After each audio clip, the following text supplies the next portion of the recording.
Okay, we're live. All right, we are live. The meeting will now come to order. Good afternoon, everyone, and welcome to the December 13th, 2021 meeting of the City of Asheville Noise Advisory Board. My name is Grania Miser, and I'm the interim noise administrator and non-voting member of the board. Later in the meeting, we will be discussing chair and vice chair nominations. However, in the meantime, I'm going to introduce the agenda items on behalf of the board today and facilitate the meeting to help our audience follow along. So welcome to you all. The Noise Advisory Board is appointed by Asheville City Council to advise council on the effectiveness of the noise ordinance and related policies, to evaluate enforcement of the ordinance, and to propose long-term objectives to achieve reduction of sound levels in our community. Today's meeting is the first meeting of this board, and it's an opportunity for members to get to know each other and to begin organizing their regular meetings. All board members today are participating virtually. We're also streaming live on the Virtual Engagement Hub, which is accessed through the Engagement Hub link on the front page of the City of Asheville's website, and also linked to the Noise Advisory Board webpage. So for those of you who are joining us, welcome also, non-board members. I'm going to go through and introduce everybody who's participating virtually. Haley had already mentioned this, but while you're not speaking, if you wouldn't mind just keeping your microphone muted, that would help just with feedback. As I introduce you, if you can just introduce yourself, let us know what position you're filling, whether it's a resident or restaurant or construction, so everybody can understand that. And also, if you can just give us a brief explanation of why you're interested in serving on this board, that would be great. I am going to go alphabetically. That's how we did up this slide. So Charles Beck, welcome. And if you'd like to say hello and just give a brief introduction, that'd be great. Hey, Grania, real quickly, I'm sorry, Charlie. Can we turn the slide deck off while people are talking so we can see the people? I think that would be helpful. Right now, we've got to share a screen on. Sure. Thank you. And then maybe turn the deck back on once we get back to an agenda item. Thank you. Sorry about that, Charles. Thank you. Hi, Charles. Hi, how are you? Good afternoon, everyone. I'm Charlie Beck. I live downtown in the Aston, actually, in core downtown. My wife and I have owned the residence for about 16 years, and I've spent the last 4 years here full time. So obviously, we've been likers of Asheville for a long time and moved from Charleston up here in 2017. I still travel a good bit. I have been in the advanced technology field, primarily in financial services and healthcare, for the better part of 40 years, and still travel a good bit, primarily to healthcare clients in Louisiana, Florida, and Tennessee. So my interest in serving, one, I have a personal stake in that I live in downtown, and have a number of neighbors that live in downtown as well. And, we are interested in determining ways to make it a balanced environment for everyone. And hopefully I can make contributions to that, to this council, and eventually to the city. Thank you, Charlie. Rick Freeman, you're up next. Rick, I think you're muted. There we go. Sorry. Thank you. I've been living in Asheville for a little over 5 years. My interest in this is I got engaged with the Coalition of Asheville Neighborhoods because of the Sears redevelopment that was planned behind me. And through that connection, I got engaged with Ben and team right from the beginning on the writing of the noise ordinance, and have been involved in it for 2 years. My background is electrical engineering. I spent the last half of my career working for General Electric in high-tech leadership jobs in several different parts of the United States and the world. But fortunately now I'm retired. So it's my volunteer work here as a part of this, I also lead my residents association, my neighborhood watch, and I'm currently the president of the Coalition of Asheville Neighborhoods. I hope to bring a balanced view of noise and the impact on the health and well-being of residences, and do everything possible to help this team make sure that the noise ordinance is accurate and effective and administered and enforced properly. Thanks. Thank you, Rick, and welcome again. Okay, next up will be Corbin. Corbin, welcome. Hello. Hi. Hey, good afternoon, everybody. My name is Corbin James. I grew up here in Asheville. My family's been here for, I think, since the colonies began. My wife and I own Alley Cat Social Club in West Asheville. And I've been involved in bars and restaurants from a management perspective, also do consulting nationwide as well for openings and operations management. I've been involved in restaurants, specifically in bars, for over 20 years in a leadership position. And I started out here in Asheville, actually. So my contribution and interest to this is I've seen this beautiful town become an amazing, prospering city. And I want to help contribute to that and continue to bring people to this wonderful town of ours. That's it. Thank you, James. Thanks, James, and welcome to you. Anup Krishnan. Hi, Anup. Hi, my name is Anup Krishnan. I owned a couple of restaurants downtown for 12 years, and I've been in Asheville since 2000, so I've been here about 21 years. And I'm in commercial construction now, residential construction, remodeling. I'm still a little involved in my former restaurant, so I'm very attuned to the restaurant industry. I used to live downtown. I used to live in a condo downtown, so I'm very familiar with downtown as well. That's about it. I'm just here to help. I'm interested. Thanks. Thank you, Anup, and welcome also. Carmelo, welcome. Hi, thank you. My name is Carmelo Pampilonio. I have lived in Asheville for 11 years now, and I guess if I were to reduce my titles, they would primarily be a researcher and artist. My primary fields of research have been focused on infrasound and atmospheric vibrations, as well as acoustic ecology. And I'm also on the Science Advisory Committee of the Pisgah Astronomical Research Institute, where I work on various projects out there relating to sound and acoustics and everything. And I'm also a licensed ham radio operator. So I'm interested in both acoustic phenomena and electromagnetic phenomena, but it all contributes in interesting dovetailing ways to me. But yeah, I would just like to lend my experience to the betterment of our city. And I felt that this position fit my skill set pretty well, and would just like to contribute to solutions that better the quality of life for everyone in the most equitable ways possible. Thank you, Carmelo, and welcome. Okay, next up is Jessica Thomason. Hi, Jessica. Hi, everyone. My name is Jessica Thomason. I am a 23-year resident of Asheville, and I am here representing the performing arts. I have run Echo Mountain Recording Studio for the last 16 years. I also am a festival and event promoter and have done a number of events in town, from the Asheville Goombay Festival to Connect Beyond Festival. And I am here to be of assistance to the community from both the perspective of the music side, but also from the resident side of understanding and knowing that we can come to some sort of balance of making Asheville a place for everybody to be able to live and work harmoniously. Thank you, Jessica, and welcome. And Jeff Santiago. Hi, Jeff. How are you? Well, thank you. Thank you for having me.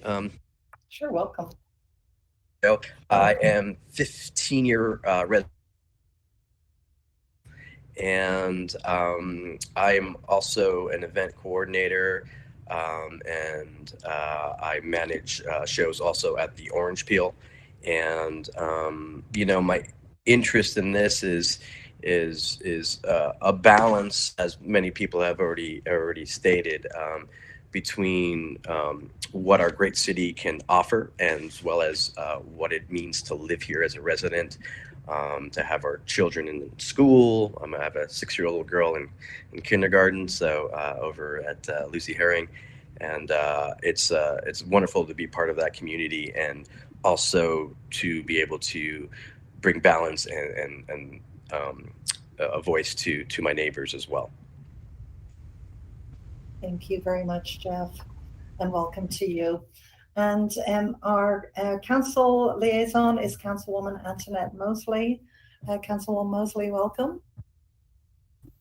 Thank you. Good afternoon, everyone. I'm the liaison, so my goal really is to listen to your points of view and to present those to my colleagues.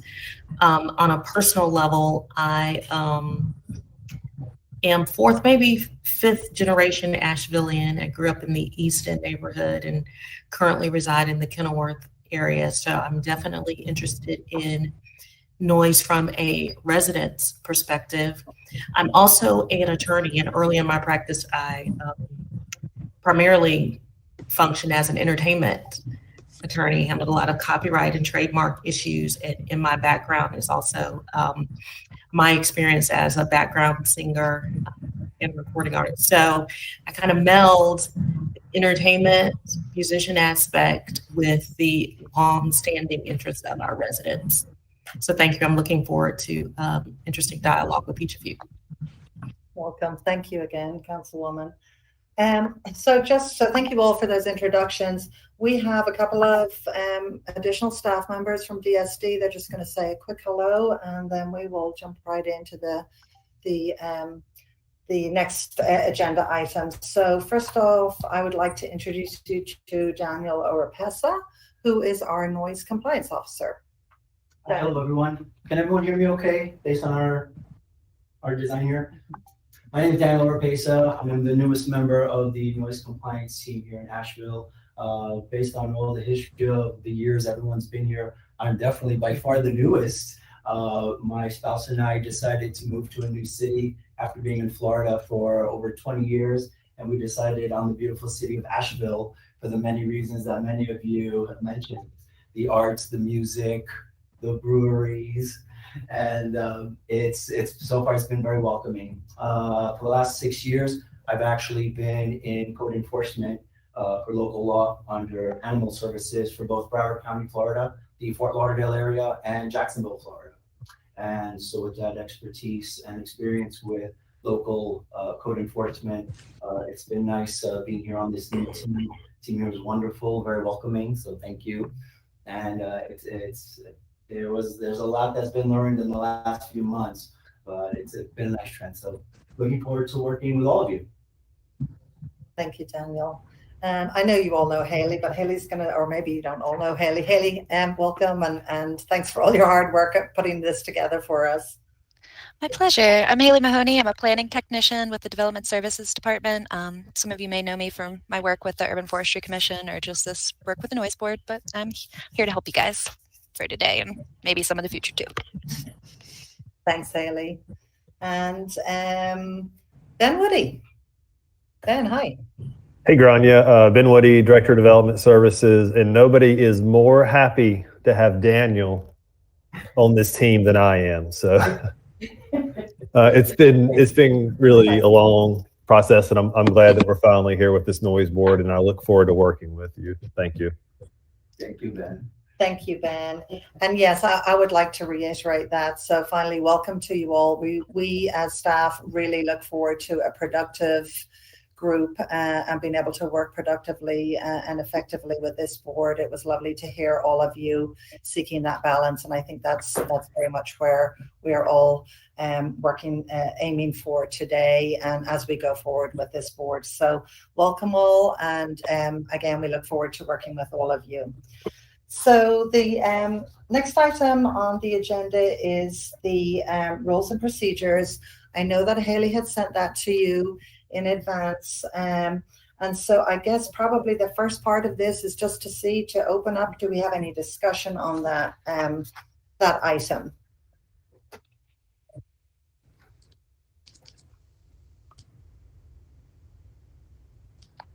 Did everybody have an opportunity to have a look at the rules of procedure? Yeah, I have Yeah. no problem. Okay. So does anybody have any discussion, or do we need to just go around and see how people feel about it?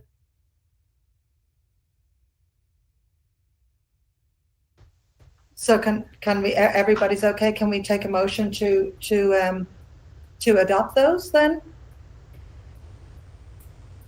Yep. Do I have a second? Yep. So, Sorry, I can't unhear. Do I have a second? I'll second. Okay, thank you. yes. So if we can go ahead. Hold on 1 minute, please. Wait, let's see. Where did we get our first and our second from? Our first is from James, from Corbin, and our second is from Charlie.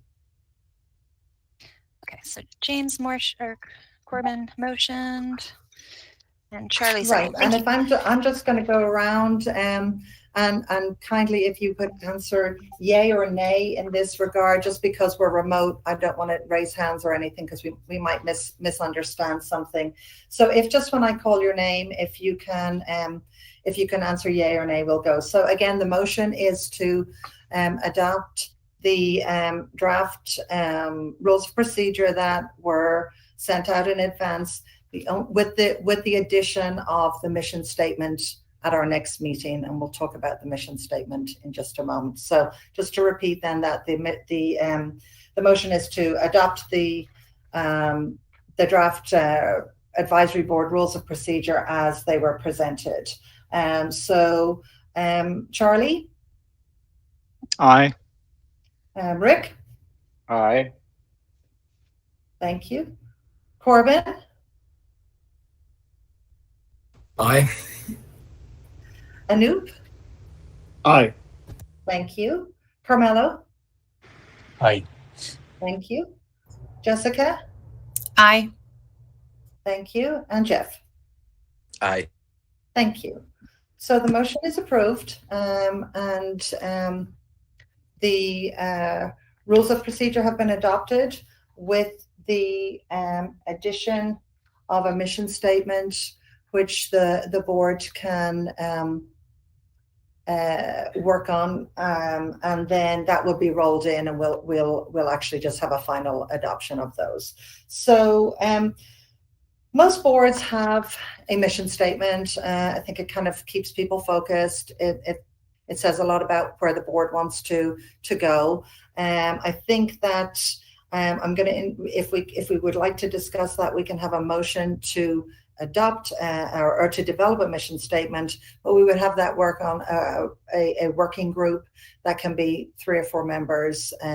We don't have to vote on those members, but if you would like to have a working group, we've been advised that it would be a good idea to have a motion for that. So how do people feel about the mission statement in general? Well, I think it's important to have one so we can all be on the same page and have the same objective, even if it's just a sentence or two. Okay, thank you. Anybody else? Yeah, I think I agree with Corbin that if we took the A, B, and C of your purpose and figured out a way to craft an effective mission statement to embody those, I think that would be good. Great. Everybody pretty much in agreement then? A mission statement is a nice sort of cap to have on the beginning of the function of this board. Super. So let's go ahead then, and if I can have a motion for the board to create a mission statement. Aye. Do I have a second? I second. Aye. Okay, so Thank that you. was Anoop Thank you. motioned, and I think I heard Jessica second. Correct. Thank you.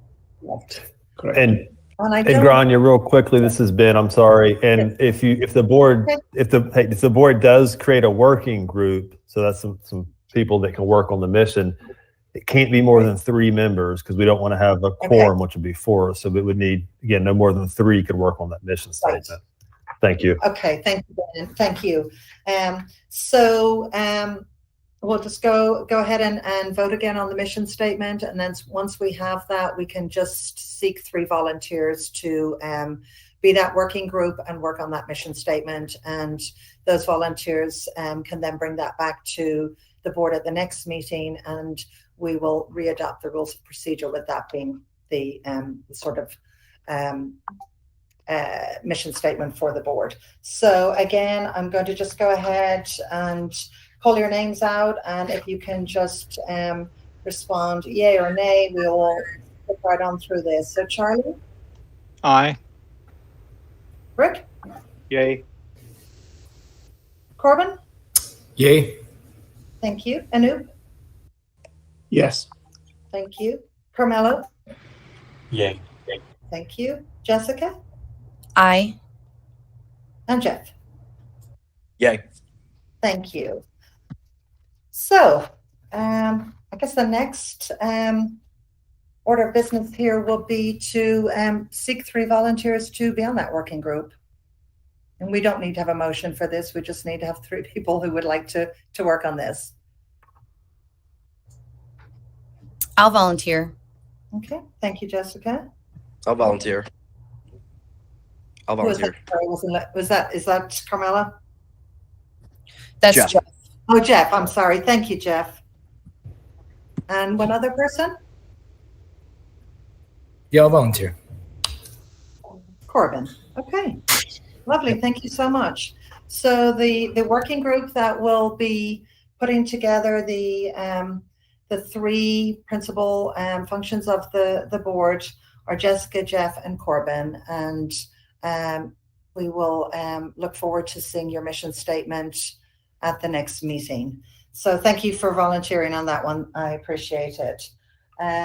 So we're through 1 and 2. So the next item on the agenda is going to be the staff report. I'm going to just do the first tiny part of it, and then I'm going to let Daniel really take you through the day in the life of a noise complaint, how we receive them, how we process them, how we investigate them, and he'll bring you through all that. So I'm sure all of you, I know some of you have been involved with this from the very beginning of the revisions, but for those of you who haven't, when City Council approved the revised ordinance at the end of July 27th of this year, there were going to be 45 days to actually till the new ordinance was implemented. So in those 45 days, staff here worked to really create new systems. This is not this new ordinance was part of reimagining public safety. So there weren't systems in place. APD previously managed noise in the city, and this was a very different approach to managing noise. So we created some new record types in Acela, which is our official permitting system and what the public accesses all the time to be able to see permits and development within our department, within the city of Asheville, particularly within DSD. So we had to create new record types for citations and also for any permitting that was involved with the noise ordinance. We had to create and improve logging and response and how we were going to do that and walk through those sort of procedures. We developed some standard operating procedures. So we were ensuring that there was, a constant focus on equity and consistency in how we do our duties each day. The group that worked on the revisions did those revisions and developed those revisions through the equity lens and using the equity tool in conjunction with and partnership with our Office of Equity. And so developing those standard operation procedures is really important also, so that staff are doing this consistently, fairly, and also with equity in mind. We then had to hire, and we were very fortunate to hire Daniel and do some training with him. He's been a really great quick study. A lot of it, he has a lot of experience with the enforcement and collecting data. He's a great note taker, those kind of really fundamental parts of what we do every day. So I think my biggest sort of piece of training Daniel was just getting him familiar with the geography and parts of town, that type of thing. We also had to procure some field equipment and get ourselves moving. Although we're largely administrative staff, we also obviously do some field work. So those are kinds of things we did between end of July and middle of September. And then, of course, we launched September 15th. So that's just a little bit of background. I'm going to hand it over to Daniel, and he's going to take you through the rest of the staff report. So thank you. So you can see Granny and I are flipping masks back and forth. We're trying our best to be compliant here. Hello, everyone. A day in the life. Pretty much every morning, everyone even asks me sometimes, like, how do you guys collect data? What do you do? What is it that you do for work? It's pretty, from every day, it's pretty much routine in our daily life. Haley that you've met, Grania, of course, and myself, every single morning, Monday through Friday, we meet anytime before 10 a.m. Pretty much we start saying what came in, who complained about what reports are coming in from APD. I'm going to show you on one of the next slides how we actually get all our noise complaints in the city, how we source their complaints, how we divide them up, how we categorize them, because not all noise is the same. All noise is nuisance and disturbance, but it's not all the same. How we respond to the calls, and then eventually how we complete them and sometimes temporarily close the case. That doesn't, just because we close the case doesn't mean that we've closed it permanently. Anything can be reopened. I'm going to switch out screens here. I'm going to show you some numbers. At any point, please ask a question if you have one, although at the end of the screen, I will ask if there's any questions.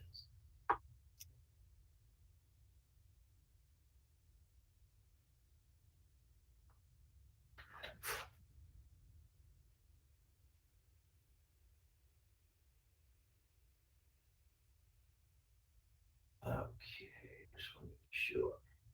I'm going to make it a little larger. Can everybody see that? Yeah, pretty much. Okay. Looks good, Daniel. Thank you. Yeah, I'm kind of, I'm flying blind here because I can't see everybody on the screen.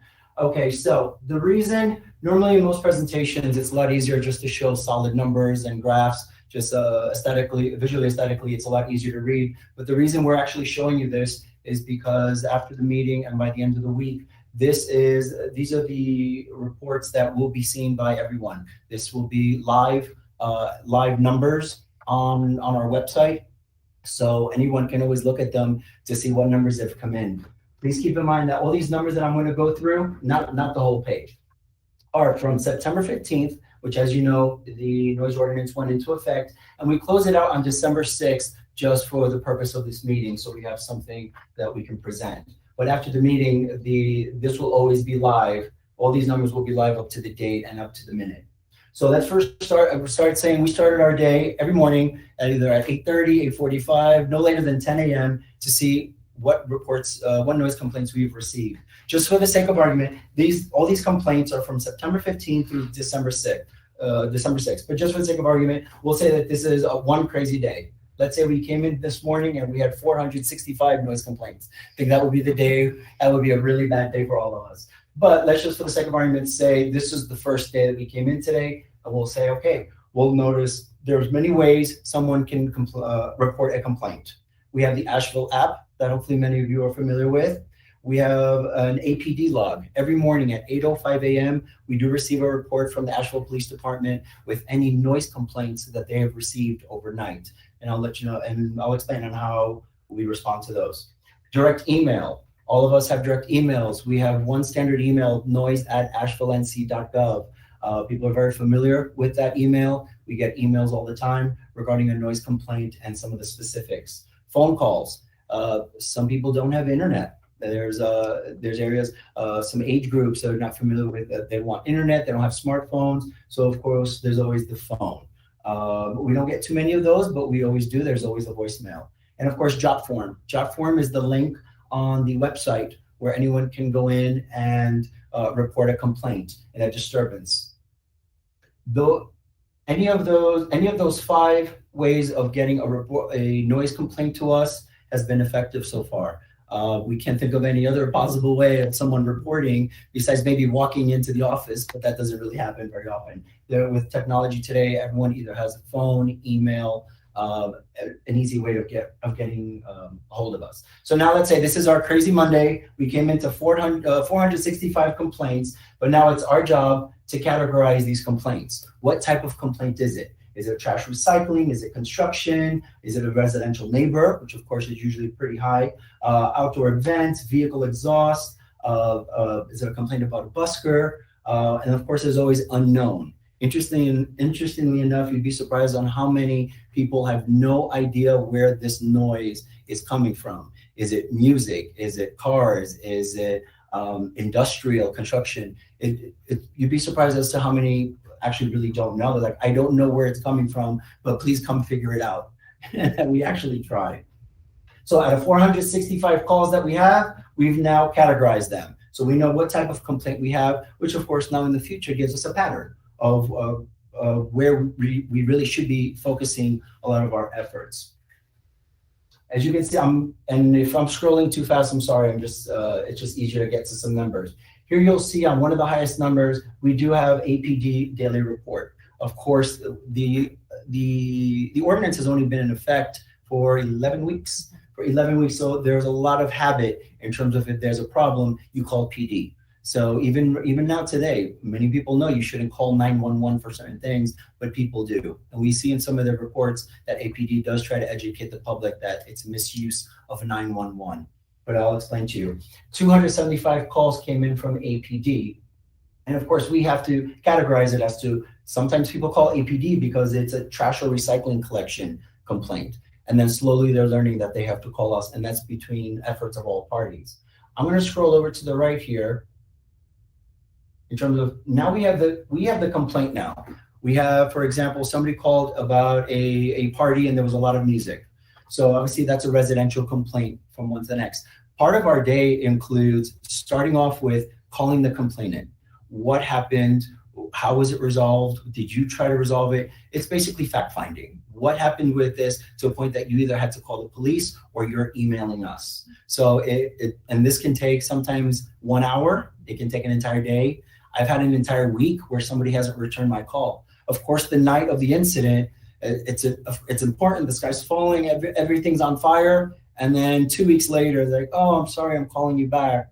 And then by that time, you realize it wasn't that important. But to them at that moment, it was. All the calls that come in, which is a nice culture here, which is what I came from, was all the calls are responded to, one way, shape, or form. There's nothing more frustrating for a resident or citizen, neighbor, a visitor coming in, they put in a complaint and it goes unanswered. So I think one of the best reactions I've had was I've actually had people hang up on me because they thought it was a prank call or that I'm selling them something. And I'm letting them know, no, I'm actually calling from the city of Asheville. I'm responding to your noise complaint. And they don't believe me. They're like, I've never had the city call me before for a noise complaint, especially when it comes through APD. Because of course they think we're the same agency and that takes some explanation. But after just once or twice, they understand that we are different agencies. So now we live in a perfect world. We had 465 complaints. We've all responded to them. In one way, shape, or form, we have to close this call. So we came up with a closing code system, just the way the police department has. Some of these are similar codes as to the PD department. There's no sense in duplicating something. But we have to close the call somehow for our records of saying, do we still have things that are open? Have we resolved this? Is it an ongoing investigation? So with the meeting of the minds, we all got together and this started off as 100 codes, which then got narrowed down to 50 codes. Then we went down to 25 codes. And the final meeting, we got to the lucky 13, which is how we close a code and how we keep track of our records as how we're managing all these calls. So we have everything from unable to contact complainant. You'd be surprised as to how many times they try to call the police, but they don't want to give information. We have numbers that don't work, emails that bounce back, addresses that don't exist. So since September 15th, as of right now, we've closed 19 calls because we haven't been able to contact the complainant. Ideally, we want that high, which if you see down here to one of our lucky numbers that we love is this CMN. That means we've made contact with an alleged noisemaker, but that we really had to condense that and narrow it down. Does that mean we got in contact with the construction company? Were we able to get in touch with the bar venue owner? Were we able to get with the property manager, the property owner, the tenant? We really condensed this, and there is another legend that we have that has all of the descriptions further spelled out, so it gives all the specifics as to what each one means. A lot of times, we still have, right now this morning, I have 4 calls that I'm still waiting on people to call me back. I would actually still put those under IM, ongoing investigation and monitoring, because I can't close that call out yet. So as you can see, that number is pretty high, which is in the 50, because since September 15th, we just don't want to close something out because we haven't really gotten in touch with somebody. If we have some sort of lead for any type of complaint, we will keep it open until we have some sort of resolution or some sort of positive moving forward. Everyone can pretty much read them if you go down them. We have a few that have complaint resolved. We have warnings, say unfortunately a citation issued. We do, part of our job is, which is my background, is engagement, education, trying to help someone. I'm warning you, you got a verbal, now it's in writing. Eventually nothing really worked and we're still back to square one. So eventually that's when it has to be punitive and we do issue a citation. Once it gets to the warning or the citation stage, that is public record. And it's unfortunately we have to go there sometimes, as much as we don't want someone getting fined, but sometimes you have to. And one of the other important ones that we love is educate and contact the complainant. Not just because somebody reports something means it's a violation. Sometimes the complainant actually does need a meeting. We meet with them in person. We talk to them over the phone to let them know, hey, what you're reporting really isn't a violation, and let me explain why. 9 out of 10 times, this is very successful. We get our 10th one that it's a little harder to work with. And the other one was that I wanted to go through. Where was it? Very important. Handled by PD.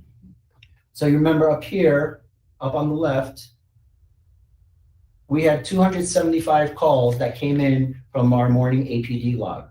But interestingly enough, there's only 183 that have been closed. What happened is, if APD did handle that call from soup to nuts, there's nothing we can do about it, and it has nothing to do with our department. We're not going to take credit where credit is due.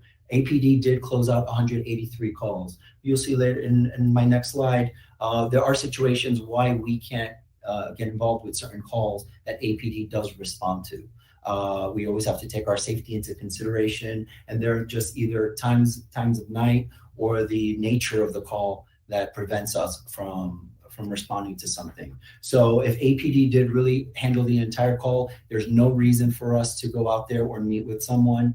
Some people also say, I definitely want to be anonymous. Do not call me. I want to have nothing to do with this. We have to respect that. That's not fair to someone that us following up with them. But if something, for example, of a complaint comes in about resident to resident and they happen to call APD and they weren't able to either find the source of the noise or they didn't have a constructive conversation with the complainant, we will actually follow up with those. And we will actually call and say, hey, we received that APD log that you called last night. What happened? And it'd be very interesting on how that evolves into speaking to the management company, if it's a complex, or speaking to the property owner. In those situations, it's very productive, and we're happy that we're calling. And it's a good representation of our division, where people are surprised that we're following up on police calls. Is there a question? Yeah, this is Rick. When APD handles something and it's closed, do you get adequate information to know where the source of the noise was, so that we can tell if there are repeat offenders? That's a great question. Yes, yeah, if you want, I'll take that. Yeah, Rick, we do. The APD have really improved their notes in their CAD system, and that's exactly where we're going with these 183 that they close. We're not going to follow up on those in the moment that morning. Sorry, I should take off my mask so you can hear me. But we still log those, and you're exactly right. They're a great source for us to start seeing patterns emerge, if that's what it is. Often they're, parking lots and, people having, impromptu parties in a parking lot, so that we still can see patterns with those things. They would still handle those, but you're exactly right. Ones that they do, based on their officer availability, they do still respond to some of these. Sometimes noise is a symptom of it, and sometimes it might be something else more police orientated, the actual event. But those notes have really stepped it up for us, and it's amazing that we've got their closure codes too, so we can kind of see what the rationale they had for their closure codes. But they will very often put in their CAD notes, music was at apartment, whatever, that they went, knocked on the door, spoke with the apartment tenant, and they agreed to turn the music down. So they are very descriptive and very informative. So we even though we're not following up on that call per se as staff here, we're still recording that information. So as a complaint, and also the information that comes in their closure notes, so we can exactly do that, use it for that purpose to see patterns emerging. Does that answer your question? Yes, thank you. Okay, sure. Anybody else have any questions on this data? Just a couple of things. I presume in the middle column, the top 10 complaint days, you're seeing a trend, or at least I am, that it's probably Friday, Saturday, and Sunday. Right. So that looks like a zero endpoint. And then over on the right-hand side, where we have the coded components, the flesh color toning, is that to indicate what? The high degree of volume of a particular code? Above 50 or something? They're just, yes, exactly. They're just color coded that way because they're higher in number. And so, yes, what Daniel was talking about, the education, contacting the complainant, we, as staff feel every phone call, every interaction is an opportunity for engagement and education, whether it's the complainant or whether it's the potential noisemaker. And that's the beauty of being able to follow up with people, to be able to have that moment to discuss the situation with them directly, and to explain how we go about it. I think we've been very upfront with people that there's a lot of things we can't address in the moment in time, which of course is a complete difference to how noise used to be handled in the city. But I think what we try and explain to them is that it's not going to be something that can be solved or resolved immediately, but it is something that we will endeavor to follow up with, to work with both parties with, and to work towards a resolution. So it is a different way of managing noise, and the opportunity to provide that education alone is available to us every day. And I don't believe that any staff member ever lets that opportunity slide. It's really important that we do share that with people.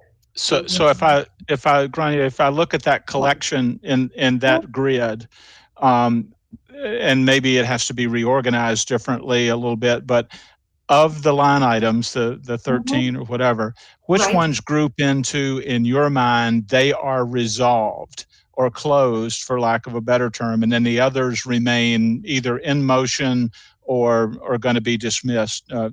Because one, that kind of gives us another trend line on how many of them are we reaching resolution on, as opposed to those that are still lingering, and you don't want them lingering too long. Well, exactly, and that's a great point, Charlie. We do, and like, for instance, the one at the top, unable to, I'm just reading it because it's the top one, but unable to contact complainant. We will try and reach out to people 3, 4, 5 times. If we can't contact them at that point, we have to close that. So that will move from that code into that the complaint is closed. Similarly, there's a lot of them that will, like the EDU contacted complainant. If we're talking to that person and we're asking them, is this the first time this has happened? We'll explain a little bit if they're in a residential zoning district as opposed to if they're in a commercial or CBD or industrial. There is a difference in how the ordinance is applied. So we'll do a little bit of explanation with them and that. And then what we'll typically say is we usually go through the log before we'll call somebody back. So we'll look for that address to see if we've had it before. And we'll say to somebody, this is the first complaint we've had on this property or this on your neighbor. Is this the first time you've had this? So really try and get some good detail. And then what we'll do is we'll say to them, as this is the first time this has happened, we're going to log this as a complaint. We're going to keep it open. And if this happens again, we want you to contact us back directly so we can properly pursue this. So that's usually how we'll do it. And so yes, those the closed codes, to answer your question, Charlie, they do move, and this is one of the things that comes up a little bit later in some of our challenges is when is an adequate point to say we have to close this now, we can't keep this open any longer. So either we've not found a violation, and at this time we may have been out several times to a property, and for 5 consecutive or 6 consecutive readings we have not got a violation. Is that then an adequate time to close that record? And it doesn't mean that a new one would not be opened. Of course it would, but as far as that particular investigation. So yes, they will move. No violation at this time will usually be one where it's closed, but it doesn't mean that we don't get a phone call on the same property 2 weeks from now and we open up a new one and start over. And my last question. Sorry. Last question is, what qualifies as a canceled duplicate call? Is that the same person calling multiple times, or is that multiple people calling about the same issue? What would qualify a duplicate call? Yes. A duplicate call is, say they went online on the job form and they complained about a party Saturday night. The same person called in APD to call for the exact same complaint. And they may have emailed me directly. So rather than log that as 3 complaints, we would just log it as 1, but acknowledge that we had received that complaint through other sources. And I think in the version of the data that we sent you, the notes are not in there, but we're of the sort of work pattern that if somebody comes in behind me, if Daniel's not in someday and somebody follows up on something, I need to be able to give that person the most up-to-date, accurate information I have on that case. And so note-taking for us in our comments is really important. And thankfully, we're all really pretty good at it. So, it's I have it as a habit from other jobs I've worked in, so that where you've got 2 or 3 people that may be working in one data entry, that anyone can stop in a moment in time and go, absolutely, I can see exactly where we are on this case. So that's not because some of that information has personal identification in it. Those notes are not there, but that's where we would log that, Charlie, to say that this has been recorded as 1 complaint, but it came in through 3 different sources, and that does sometimes happen. I think as we move along with this, we hope that people will come through our website or to us directly as we become more known to people in the community, and that they will feel comfortable to do that, and it will be less coming through the APD non-emergency number. But we always want to have that phone number available to anybody who wants to make a complaint or needs to make a complaint. And there's that's a fairness and equity thing too, that not everybody can jump on a computer. And so we want to make sure that anyone who needs to contact us has access to us. I have a quick question, if possible. Okay. So out of curiosity, and it could maybe help me understand part of the larger picture, I'm curious about the cases where the sound source is unknown. Like, who might respond to those? What degree of effort might be put into responding? What the protocol might be in when such a dead end is reached and there's no resolution, and whether that's like how that might be handled in the field or at a later time. I'm just curious about those. Absolutely. Thank you, Carmelo, for that question. Daniel's going to take that one because we do have a really good example of exactly that happening to us. We love unknown. Unknown is that's our daily. Where did this come from? We really do have, and the complainant is honest. It's best when they're honest. And they said something kept me up all night.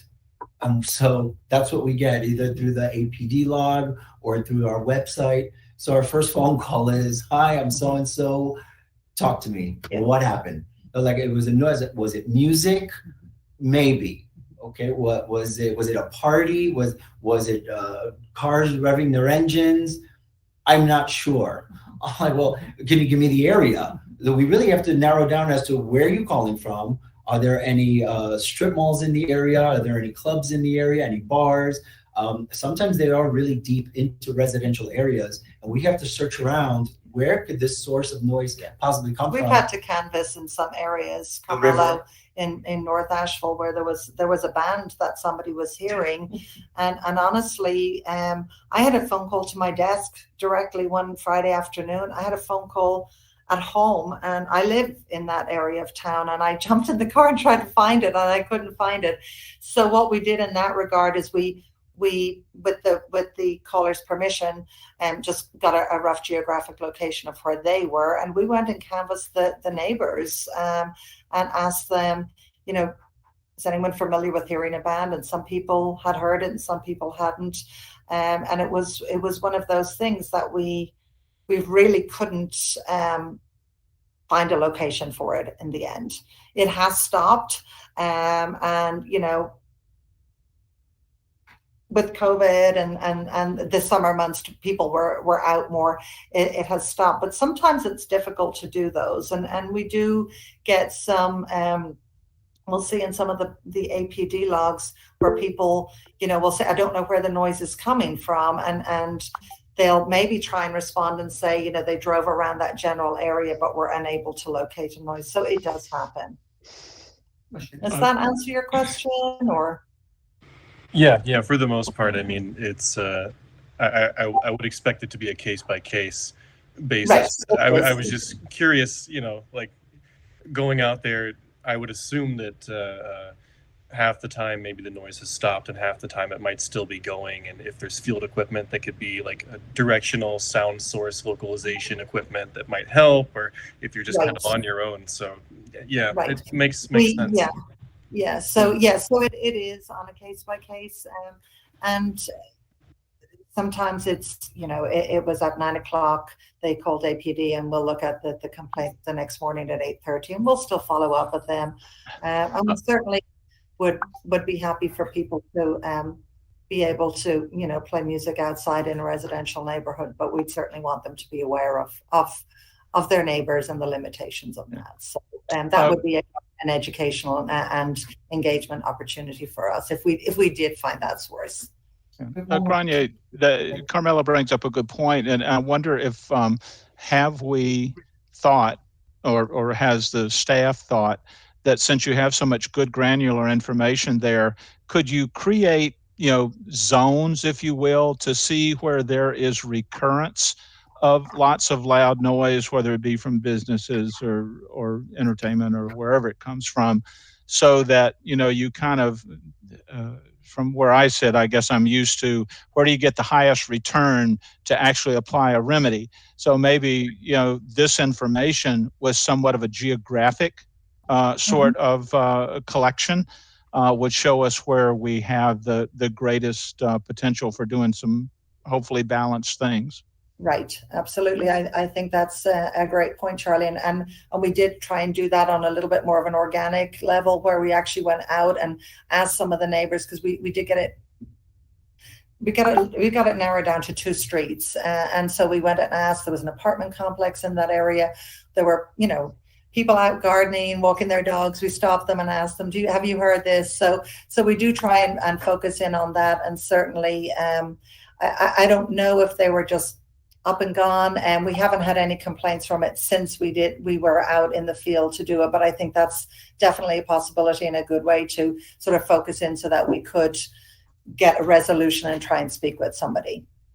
So Rick has his hand up. Rick, do you have a question?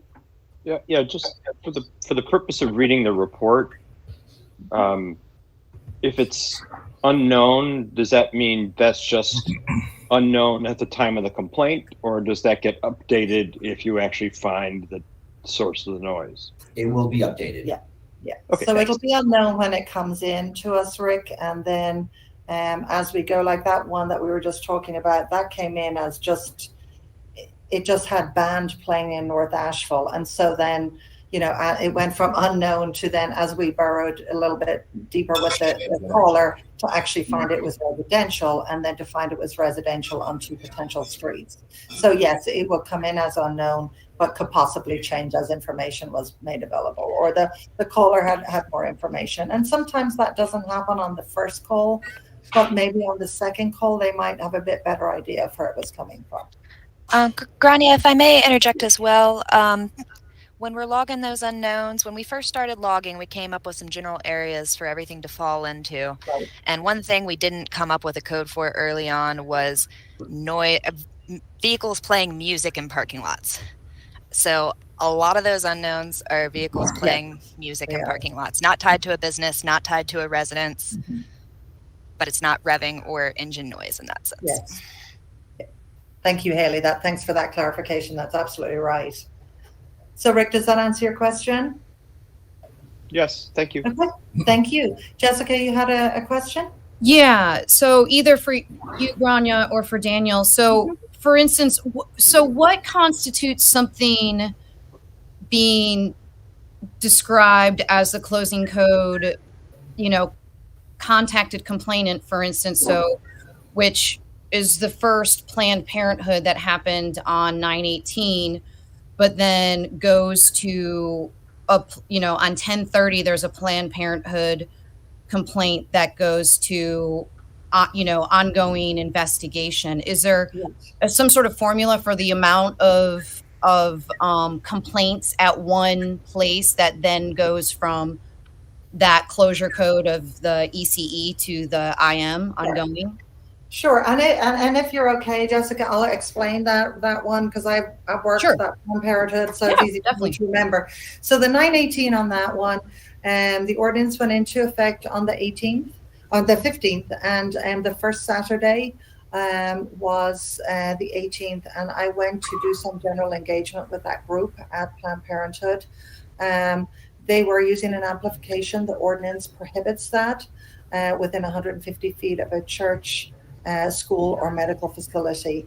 This was the first Saturday of the ordinance, as a lot of the people who show up on Saturday mornings at Planned Parenthood do not live in the Asheville area. I opted to take that opportunity as an engagement and education session with them. I explained the ordinance. I brought the ordinance with me. I had a complaint that morning from one of the neighbors, and I contacted him and told him that I was going to be down there to do some engagement. But we still recorded that as a complaint because it was a complaint. When I engaged with the group, I told them that what the new provision was in the ordinance, and that going forward, if I did come back down the following Saturday and that they were on an amplified device, that I would issue a $100 citation, plus 200, 300 as time goes on. That case remains open, because I actually go down there every Saturday morning just to see how things are going. It has been, and we have it a little bit later in the slideshow, it's been really successful. They have been really compliant, and actually went down and thanked them last week for their compliance. There is in our log one other day, and that was that October date that you referred to, where there was an out-of-state group that visited the property. and they were on an AMP. Daniel and I went down, and they were 150 feet from the property, so we couldn't prevent them from being on the AMP, but they were over the 65 decibels. We got them down to 60, and then we took readings. We got them down to 60 at the rear property line for 68 McDowell Street, and then in the parking lot, I think we were getting readings of 54 and 53. And actually, they took off before we did. They were from Mississippi, I believe, and they were leaving town. So so that's where those two go. And Jessica, I'll leave that open because that's just going to be something that we will continue to monitor. It has been very successful, and I know the neighbors in the area are really, really happy for that. But we will, you know, even if it's every other week, we'll continue to go down in there and make sure that they're really compliant. And so far they have been great. I have to give them full credit for that. So hopefully that explains that for you. Gotcha. And so just for a little bit more clarification, so there's not like, oh, once X residents or business or something of that sort gets more than 4 complaints, then it becomes something that's an ongoing investigation. Sorry, say that again. So there's not a set number of complaints that then puts a business or a residence or whatever address has let's say a habitual offender, right, becomes in that category of ongoing investigation and monitoring. Right. So it could just be one complaint. Yes, it could just be one. But if we have a complaint that we're investigating, it's always going to be in that monitoring mode. We have, if it's a waste hauler, for instance, that we have had 3 complaints against, we will then switch that to verbal or written warning given. And if we have a 4th complaint on that, a citation will be issued. So where you see the AK code there as formal warning issued, it is my preference that just for relationship purposes and for courtesy that we would always make that phone call. I think it's unfortunate for somebody their first knowledge of that to receive a letter in the mail or an email. So we would always call them and say, we've come to a point now that we've had 3 issues with this particular pickup point for this waste hauler, and we're going to issue a verbal warning today. And if this happens again, and that again could be 3 weeks, 6 months, if this happens for a 4th time, we will be issuing a written citation. We do as best practice, and as our SOP on that is we will then follow up with an email so we have a record of that warning being issued. And then we will open officially, Jessica, a record in our permitting Acela program system so that we actually have a record of that moves from verbal warning issued to citation issued, and fees can be added to that record at that time. Is that okay? Yep. Yeah. Thank you. Jeff? So you're in this case, you're determining that each time they're an actual violation? With the waste hauler, no, we would not be determining that they're in violation. We would certainly for the first few months of this, there's been an adjustment for everybody, and so we've got a really good relationship with the waste haulers. We got some good tools for them at the beginning of this process. So if we were to call them and say we've had a complaint, this is a residential zoning district, we can't have pickup here before 7 a.m. So if that's what information we would pass along to them. If we get to having to make that phone call 3rd time, it's a written warning. And Gotcha. So it's so that it's determined that it is. And Jeff, honestly, in the ordinance, the waste haulers, it's very clear cut. If you're within 100 feet of a residential zoning district, you cannot pick up before 7 a.m. Most of them have been great to work with. They're very responsive. It's not easy. Some of these sites can be a little bit tricky, but of the complaints we've had really good response.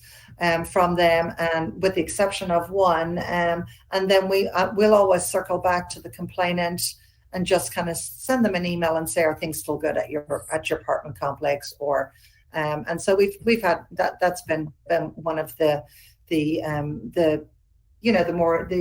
guess one of the things that works really well. So has anybody got any other questions on this? Because actually a lot of what we've talked about has now in the next set of slides. So we can maybe just move through those a little bit. I think the only, if no one has any other questions, we'll just move on to some sort of more, Ben Woody has a question. Yes, sir. It's not a question. It's just a quick statement for the board. So one of the things that you've been tasked with is to evaluate the effectiveness of the ordinance that was in your rules of procedure. I'm sure you read that, as well as to evaluate enforcement. So I just want to leave you with this data is an important step in that. And we, of course, can refine this more so it makes more sense for you and for the community. So I just want to leave you with the thought that this is just what we've done to this point, but we can continue to explore how we use data and how we evaluate that. And the other thing that somebody, I think Carmelo said, but the other thing that we're going to be able to do is we'll be able to map this data. I don't remember who asked about zones or something, but there is a way to, we'll be able to spatially show the data at a future meeting as well. But sometimes it kind of helps to see, this data plotted spatially where you can see how it spans across the city's geography. I just wanted to reinforce that, again, this is really data for you to help you be successful as a board, and we can continue to refine this moving forward. Yeah. Thank you, Ben, for that clarification. It's very, very true. So we're going to keep moving on in the interest of time. And like I say, because we've actually discussed some of the other slides in the data, we'll move this through pretty quickly. But please feel free to ask questions at the end of each slide. We're happy to answer anything for you. Yeah, and we actually briefly touched based on some, am I showing this slide? Yes, I am. Yeah. Someone that Grania or I either touched on, and some of our challenges is one of them, an important one is residential abutting commercial. Two of our examples are Haywood Road or Merrimon, where there's very slim corridors where we have a lot of businesses, and right behind them is a home. So that's one of our challenges where we try to be independent in both parties, where we have to respect the complainant and what they're reporting, as well as what we're getting in terms of whatever the disturbance is, where it's coming from. One of the biggest challenges, at least for me, that I'm mostly in the field, is the expectation that this is an on-call team. So sometimes we might get an email at 11 p.m. and at 12 o'clock there's an update. Why haven't I responded? Why am I not there? We're not an on-call agency. We're administrative staff, and I try my best. Grania has been very flexible with how my hours are in terms of either starting really early or ending really late, just to get into the rhythm of finding where some of the noise sources are coming from, where we're seeing some patterns. One example of that is our relationship that we're building with our buskers right before the end of season. Now, some are still in town, but we adjusted my schedule knowing that they're not going to be out at 8:30 in the morning, but they'll probably start around maybe 3, 4, or 5 o'clock. And then that would be my time to go out to meet with a lot of them, which has built a great database for us and great relationship with the buskers in case there's any complaints on them, or if they have questions on some of the ordinances. We're there and they have our contact information. Somebody have a question for that?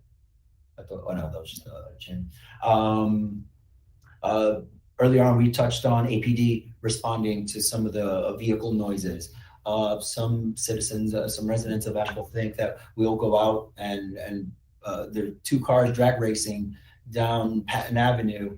They somehow think that we are authorized or trained to stop 2 vehicles racing and address that issue, and that's clearly a safety hazard for any of us, and that we are not authorized to even pull over a car. But there's that misconception that they think that that's what we do, or that we can do that, and unfortunately we can't. And finally, one of the challenges is also the complainant resolution. Some complainants, they think we're either friends with the noisemaker or the venue of the bar, and vice versa. that the bar or venue then thinks that we're friends with the complainant. And it's just the opposite. We are independent in the middle. We are friendly, but not familiar. And we do our best to try to make sure that we get to the source of what the issue is. We try to help resolve it, but sometimes that isn't enough, and that can go for any party. So that's some of our challenges that the four that we face on a daily basis, amongst others. But those are the four top ones.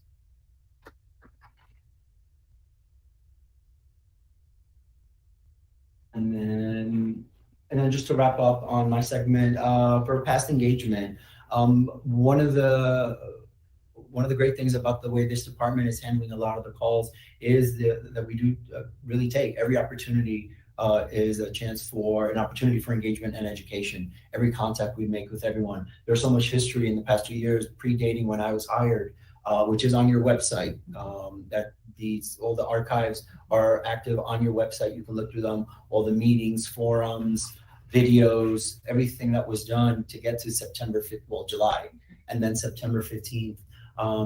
That's all there, but based on that, that's the engagement didn't stop there. And I liked coming into the department that's the way I was in my past two agencies, that it was education and engagement. If that does not work, then that management then actually turns into enforcement, which is what we have to do.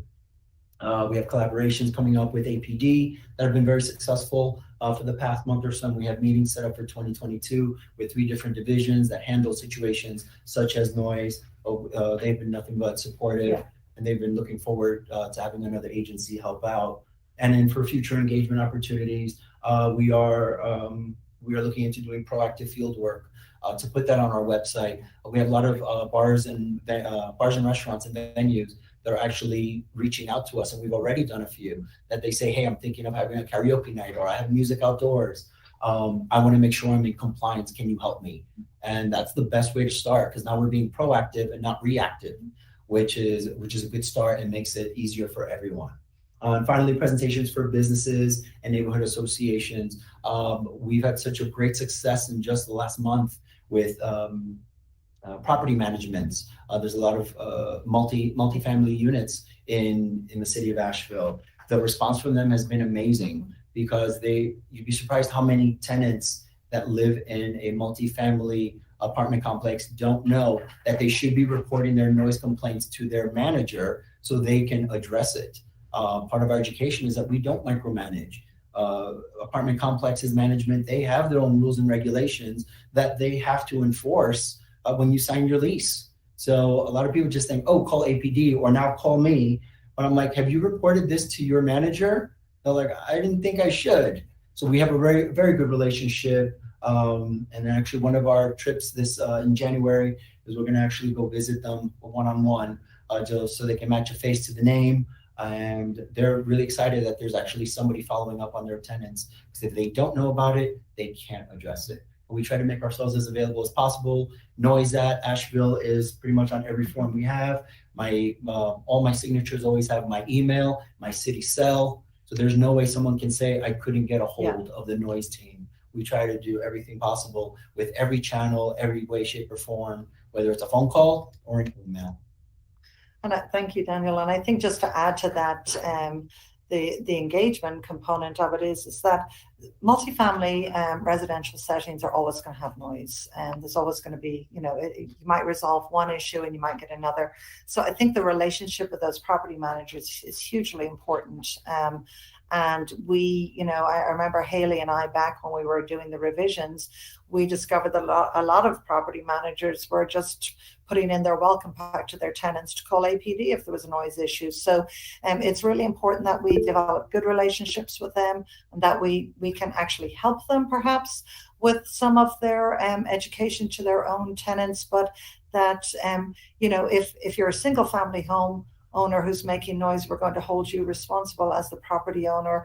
And the same should be true in multifamily scenarios where the property owner is really ultimately responsible for managing noise on their property.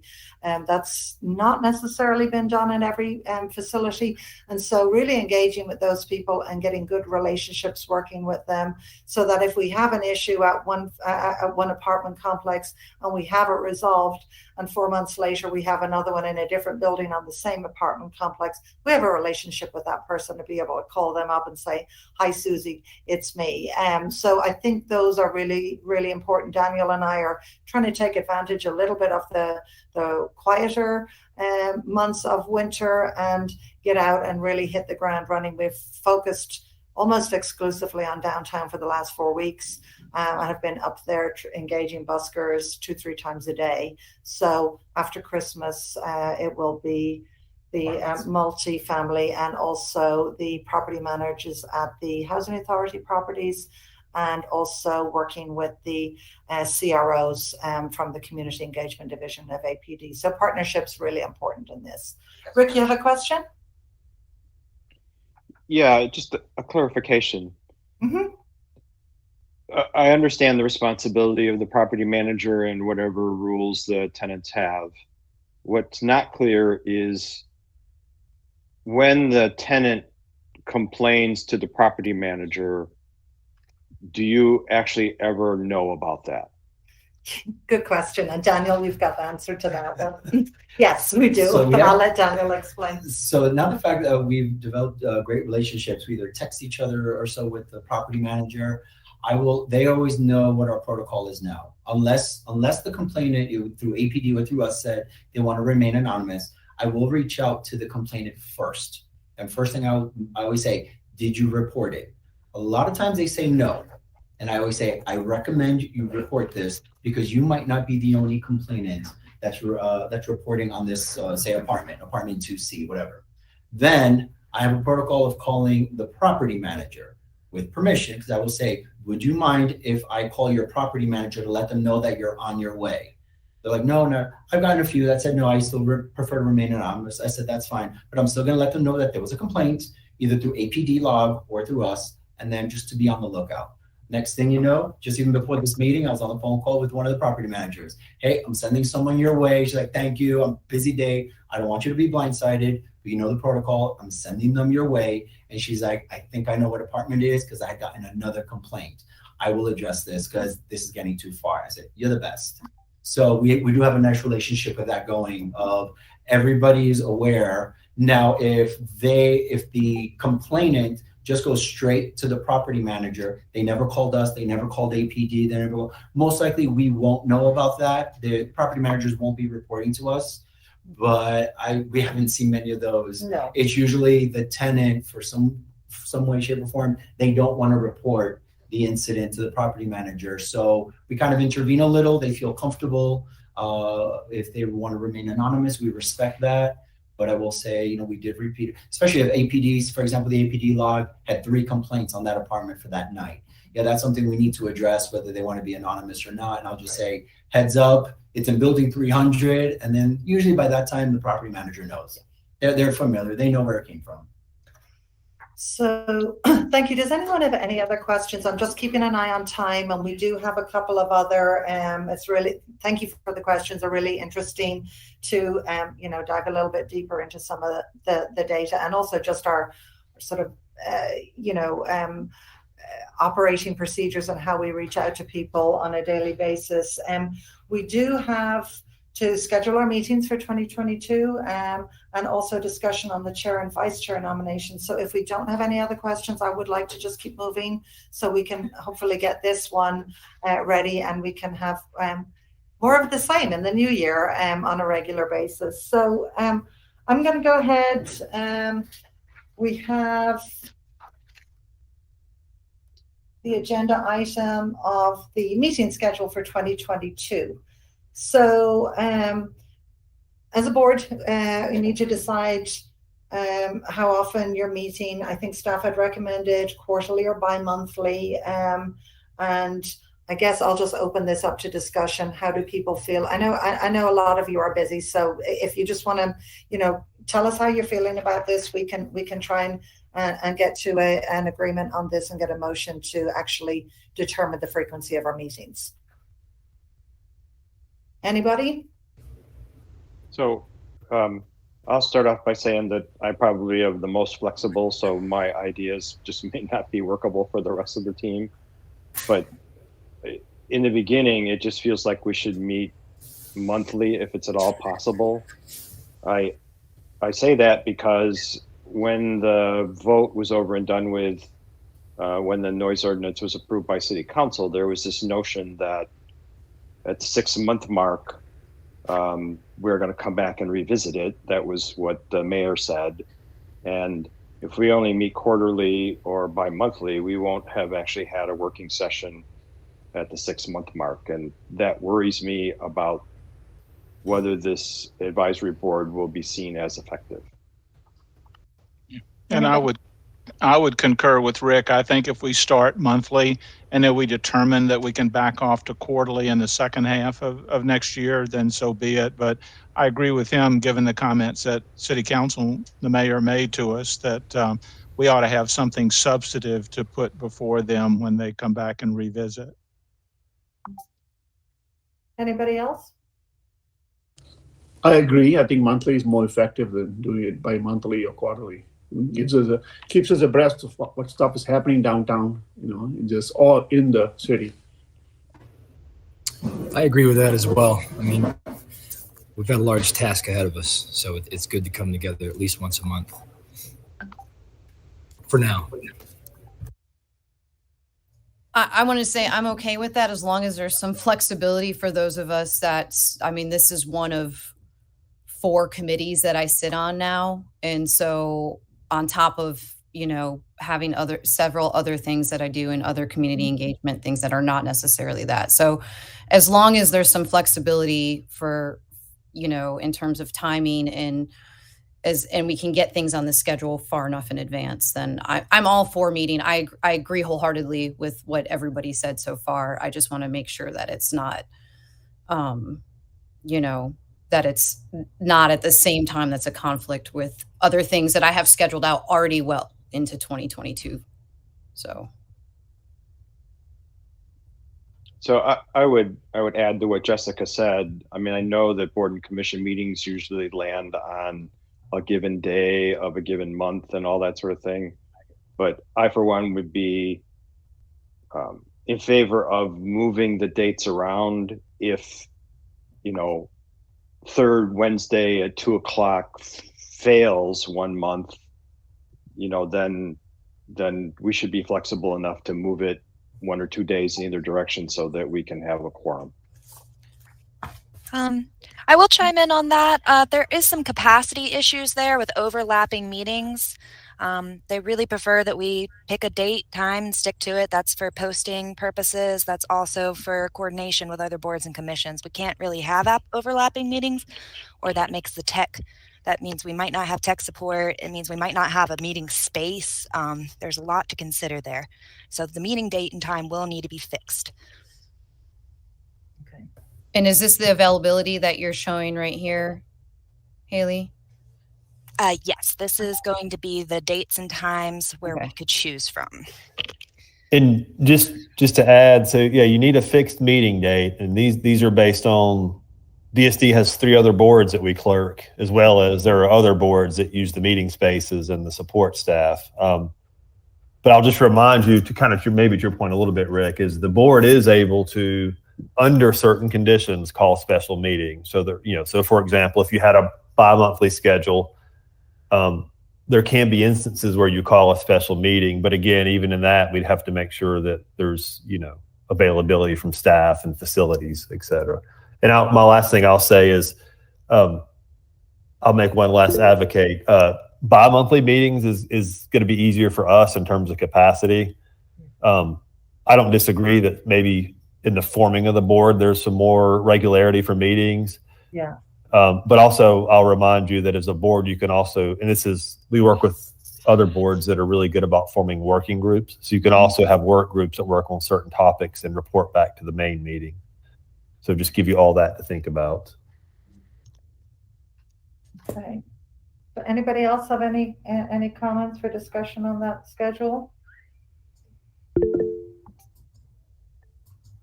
Corbin, go ahead.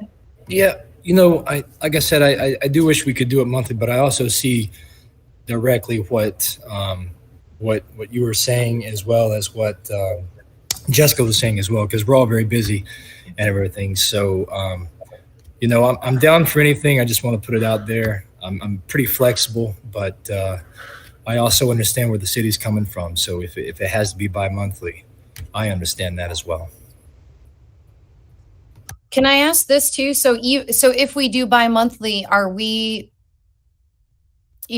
are we can still communicate and at least have email back and forth, so that, I mean, obviously, since Corbin and Jeff and I are going to work on a mission statement, it seems like it would be conducive for us to work on that and then be able to share that with everybody ahead of before we meet again in 2 months.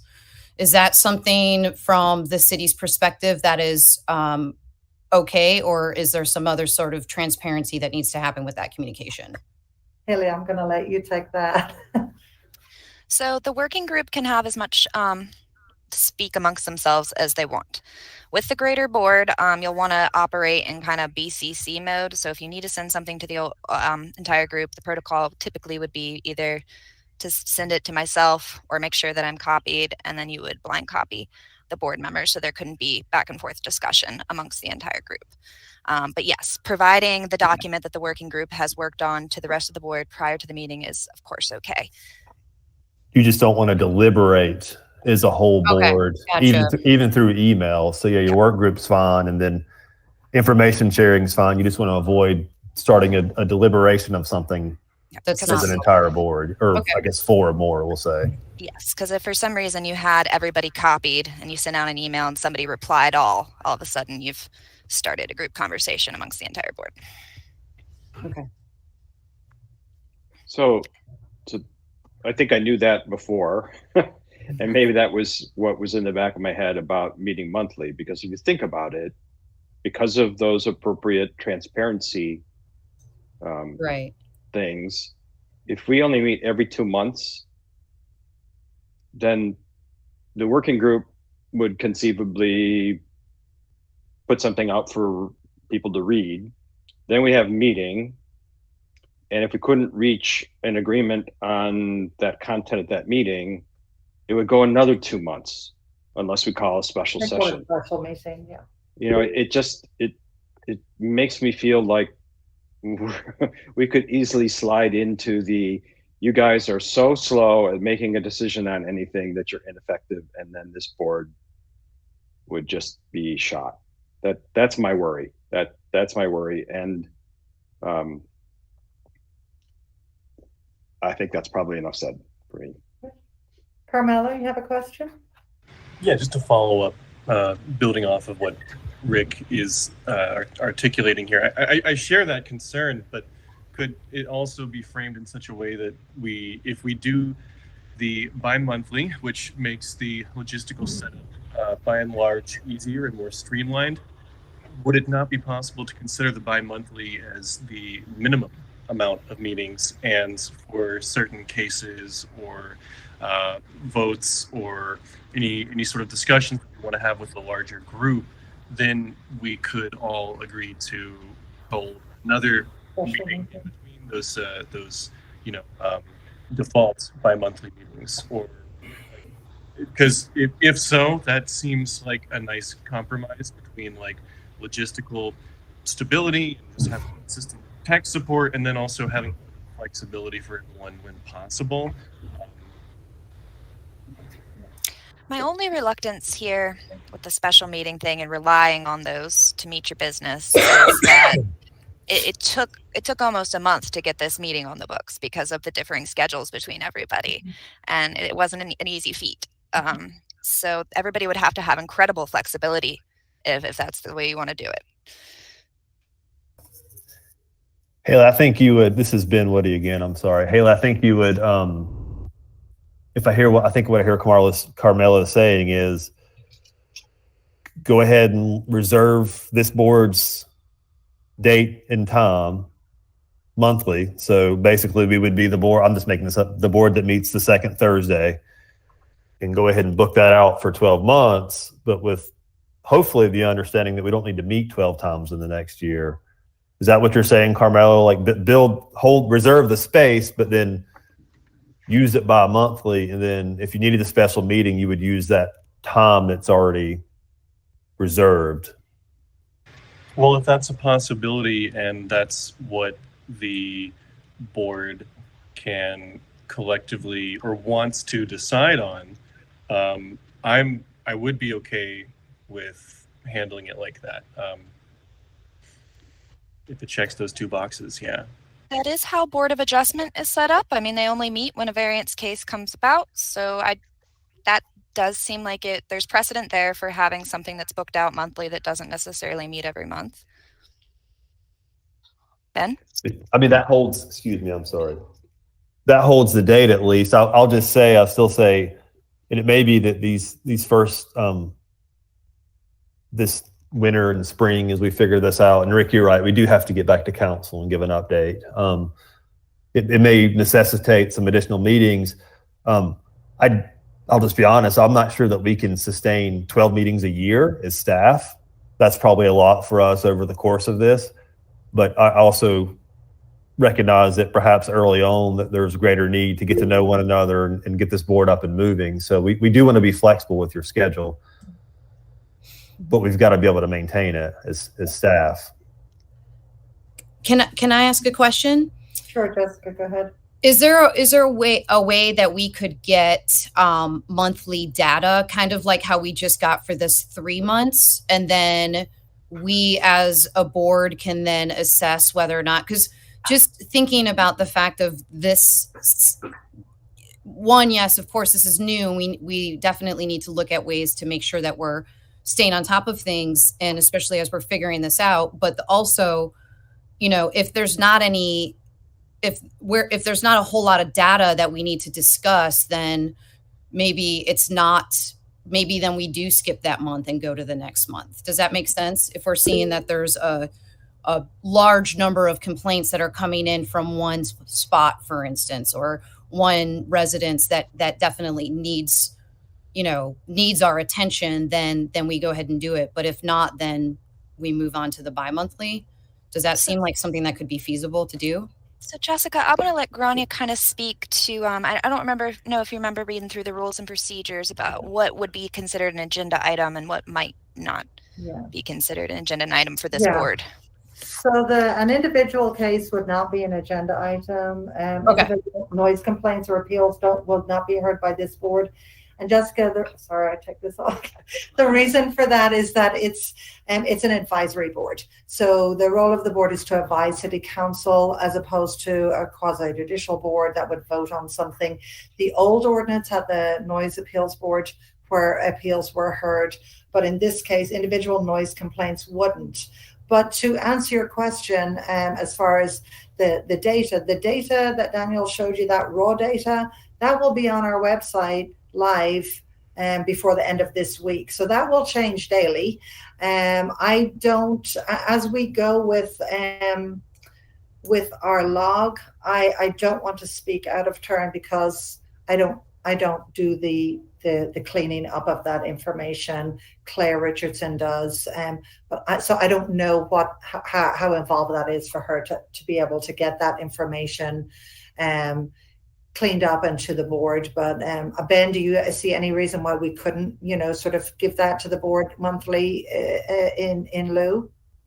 I don't. So I just put a link to a public facing dashboard. That's what you saw today. That's going to update daily. We're going to put it on the website this week. Everybody can see that. Yeah. In your board packets, you got more granular data. I would say if you scroll through your board, through the link that was in your agenda, you could see literally like a layout of complaints. Just if we needed to put together something that had more granular data for this board, so maybe like a step further than the public dashboard, we could probably make that happen monthly. My biggest thing is I want to automate this as much as possible, because that's just, the more it's automated, the easier it is for us to give you what you need. But I think we can do that. I think we can meet your data needs. Yeah. So and again, go ahead.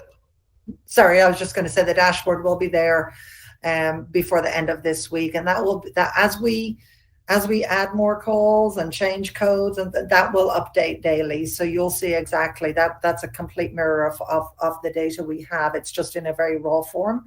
But I would think that certainly, you know, on the first of the month, or we could work towards having Claire get some of that more granular data to you. That still, you know, protects personal identification, but has got a little bit more substance to it. So that, you know, patterns that you might want to look at maybe emerging in that regard.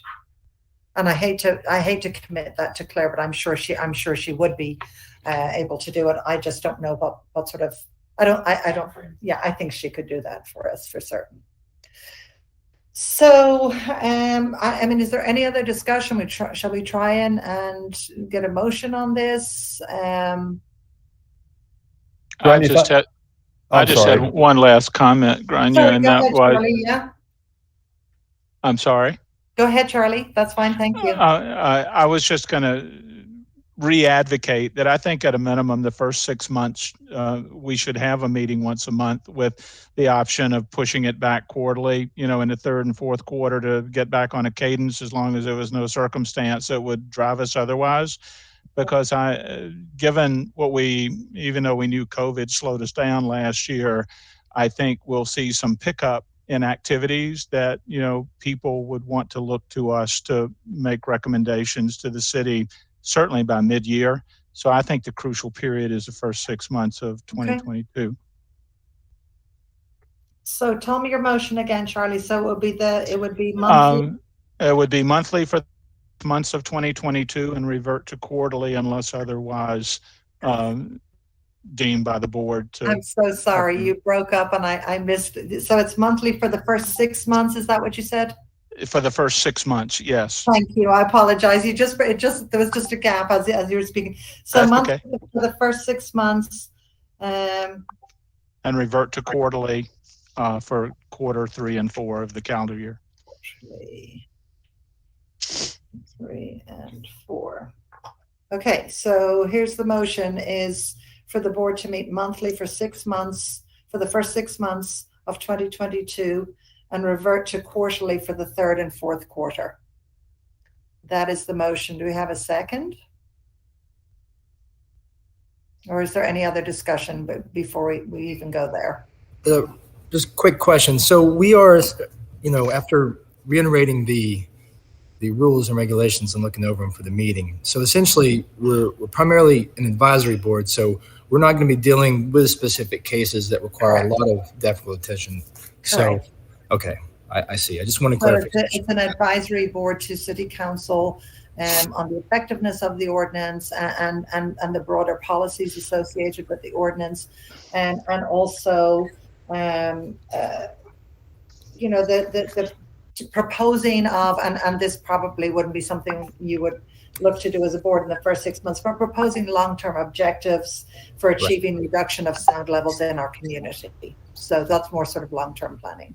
I feel very comfortable having the information available to me. That really was the big thing for me, was just kind of being out of the loop every other month. But as long as you have the updated information available and the ability to reach out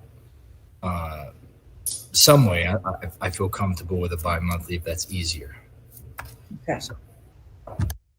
So I agree with that. Okay. So shall we have a motion for bi-monthly with monthly data updates? Can that be a motion?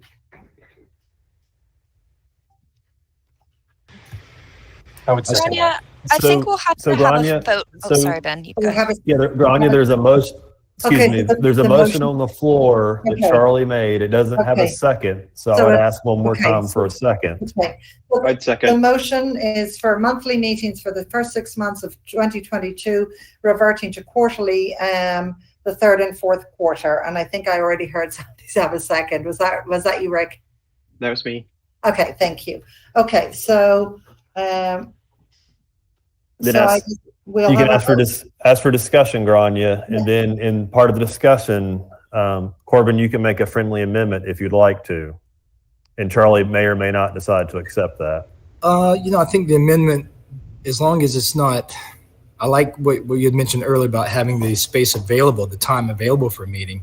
But for instance, some of us may not be able to make every single month.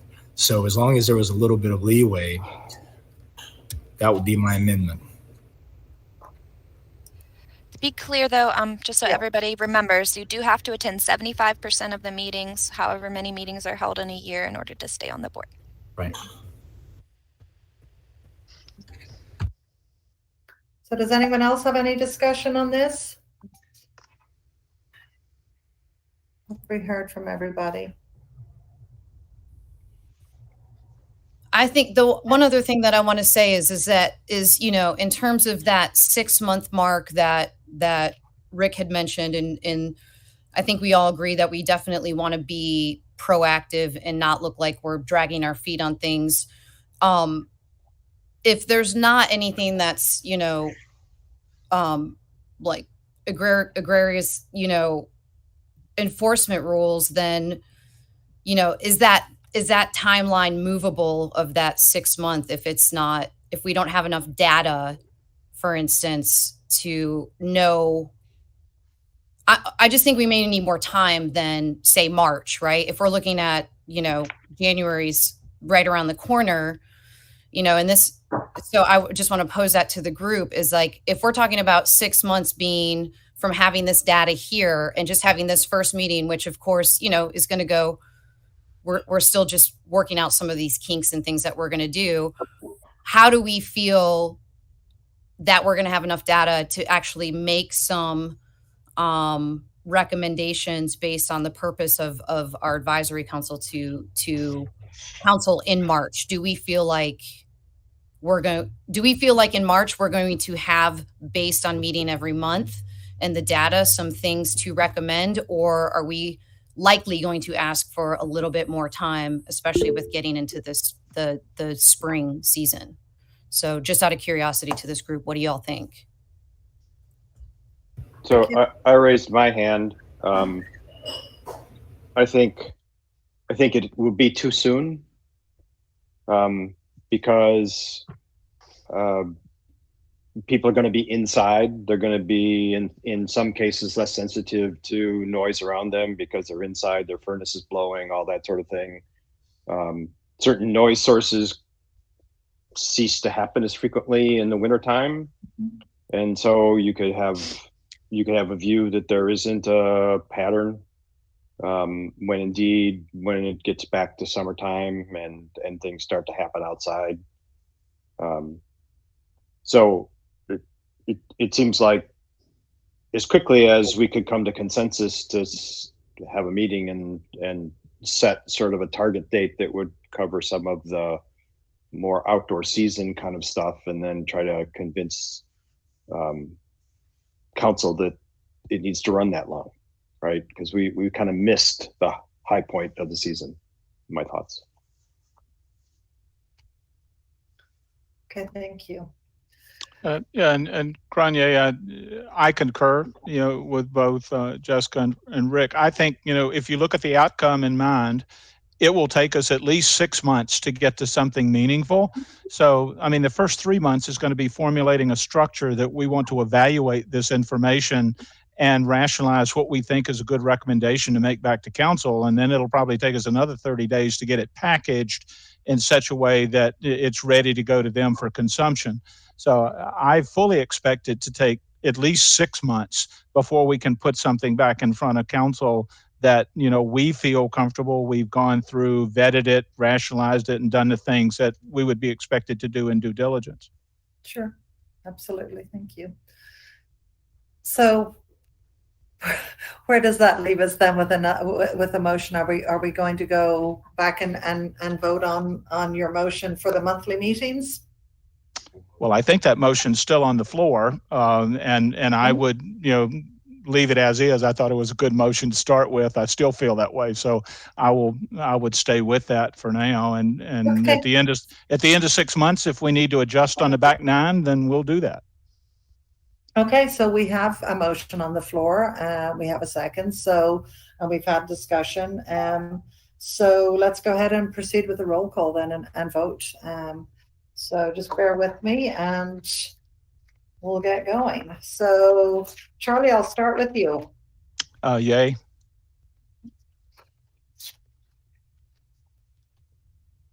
Rick? Yay. Corbin? Yay. Anoop? Yay. Carmelo? Yeah. Jessica?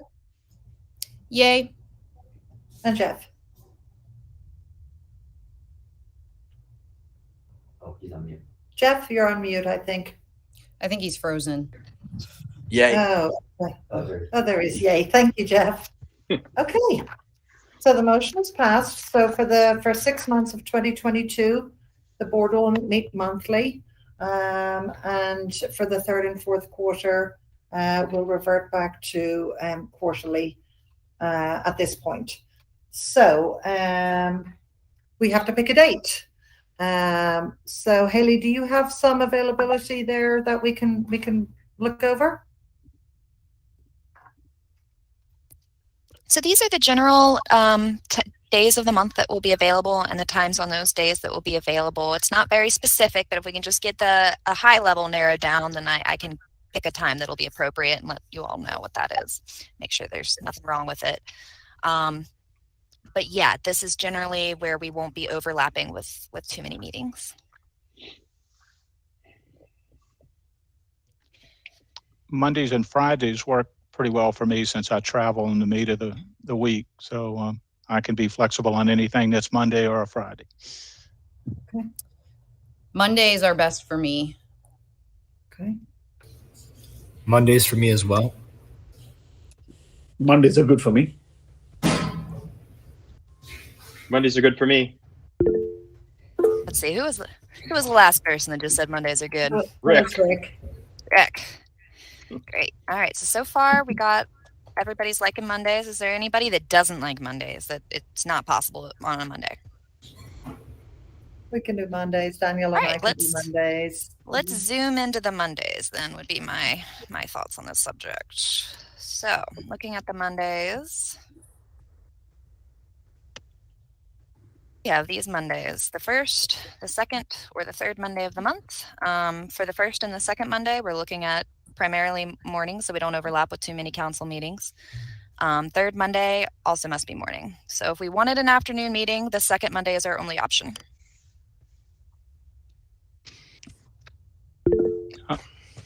I'm open to either one. Antoinette?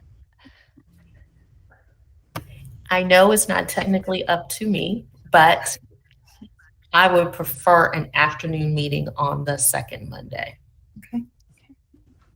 Except for Valentine's Day. But. Does anybody that not works for like me. after? Okay, so I think I can add Antoinette over here. Who have I not heard from? Jeff, what do you think about second Mondays in the afternoon?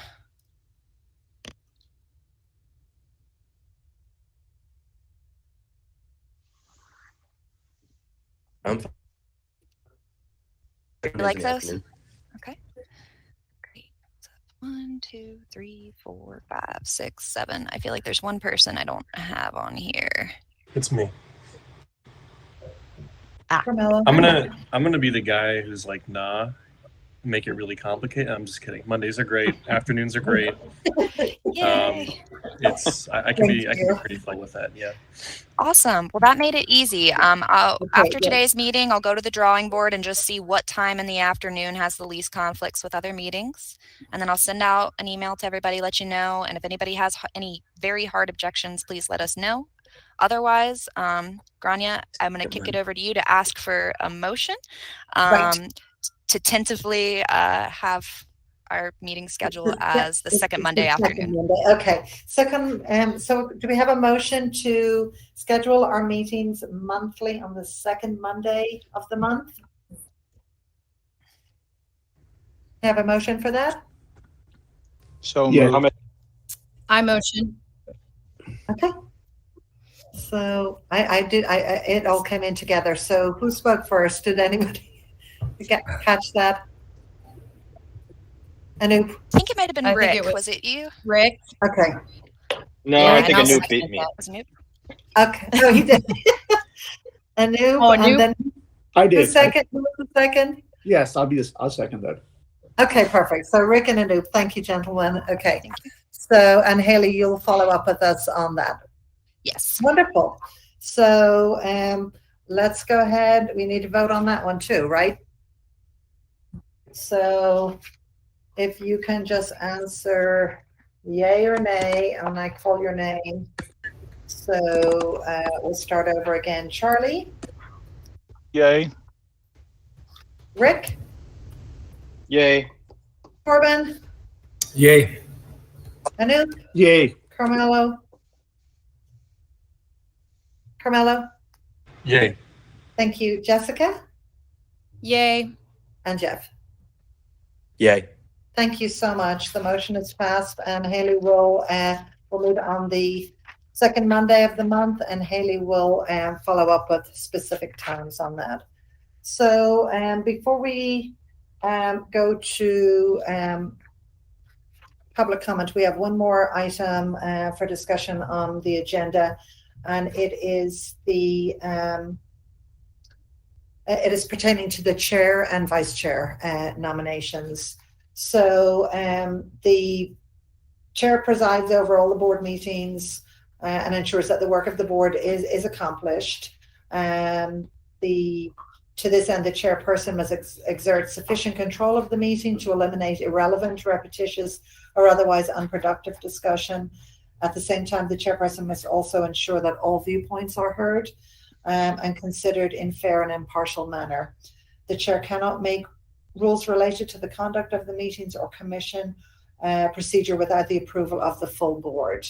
The chair also appoints members to temporary subcommittees with the approval of the full board, and approves the agenda discussion prior to discussion within the group.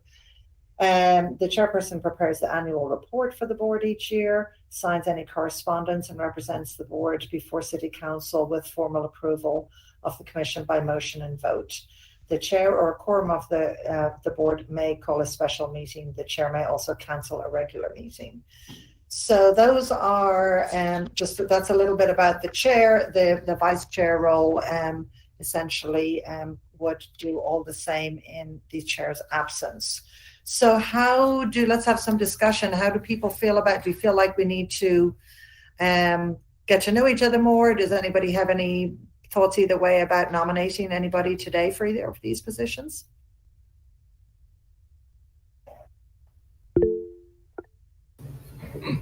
Corbin, go ahead. I'd like to nominate Jessica, actually. I don't know, you're very busy, but I like your viewpoints, so. Okay. So you're nominating Jessica for chairperson? Correct. Do you have a second for that? Granny, this is Okay, Dan, actually, sorry. yes. Yeah, you want to keep the floor open because there can be more than one nomination. Okay. Or there may be discussion to do it So at just another keep the meeting. discussion So going. yeah, I'm just leave the sorry, discussion guys. open. Yeah.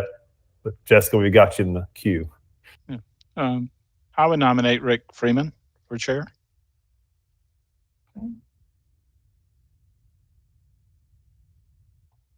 Do we get to decline if we're nominated? Explain the process to me, please. Certainly. Yes, you can decline. Yes, you can decline. So I was given precise instruction by those who control my life to not accept the chairperson role. And that can be any of 5 or 6 different people. So I respectfully will decline at this moment. Okay. Fully understand. Any other discussion or thoughts, anybody? I think everyone would be a great candidate To so get to know far. each other a little more? Yeah, I'm inclined to take that position personally. If we can hold off until maybe the next meeting, just to get to know each other more. That would make sense for me personally. Okay. Anybody else have any thoughts on that? I'm okay Yeah, with that too. Yeah, So that me, we would just have that as an agenda item for Yeah, I Yeah. think so. and the working group would continue to do their mission statement, but the actual nominations, formal nominations for chair and vice chair would happen at that next meeting then. So people feeling like that might be the best way to go. So Yeah. do we need to have a motion to hold that over till the next meeting then? I put that motion forward. Okay, and have a second. Second. Okay, thank you. I'll call your names out one last time. So Charles, Aye. Rick, Aye. Corbin, Aye. Anoop, Aye. Carmelo, Jessica, Aye. Aye. and Jeff. Aye. Thank you, Jeff. So the motion is passed that the chair and vice chair nominations will be on the next agenda for the next meeting. Okay, thank you, everybody.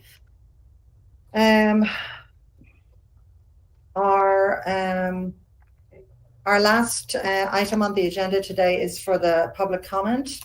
I'm going to hand this over to Haley. So Haley, whenever you're ready, if you want to start that process.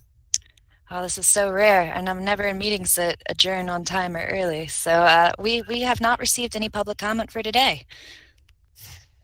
So there is no public comment at this time. So there's no public comment for today. Well, thank you, Haley. So if there are no objections, I'll adjourn the meeting. Are there any objections to an adjournment at this point? No. Hearing none, the meeting is adjourned. Thank you all. I will look forward to seeing you in 2022. Thank you. Right. Thanks, Bye-bye. everybody. Nice to Everybody. meet you. Great job, Grania. Thank you. Still in chair. Thanks a lot. Have a good day, everybody. Okay. You as well. All right. Bye. Bye.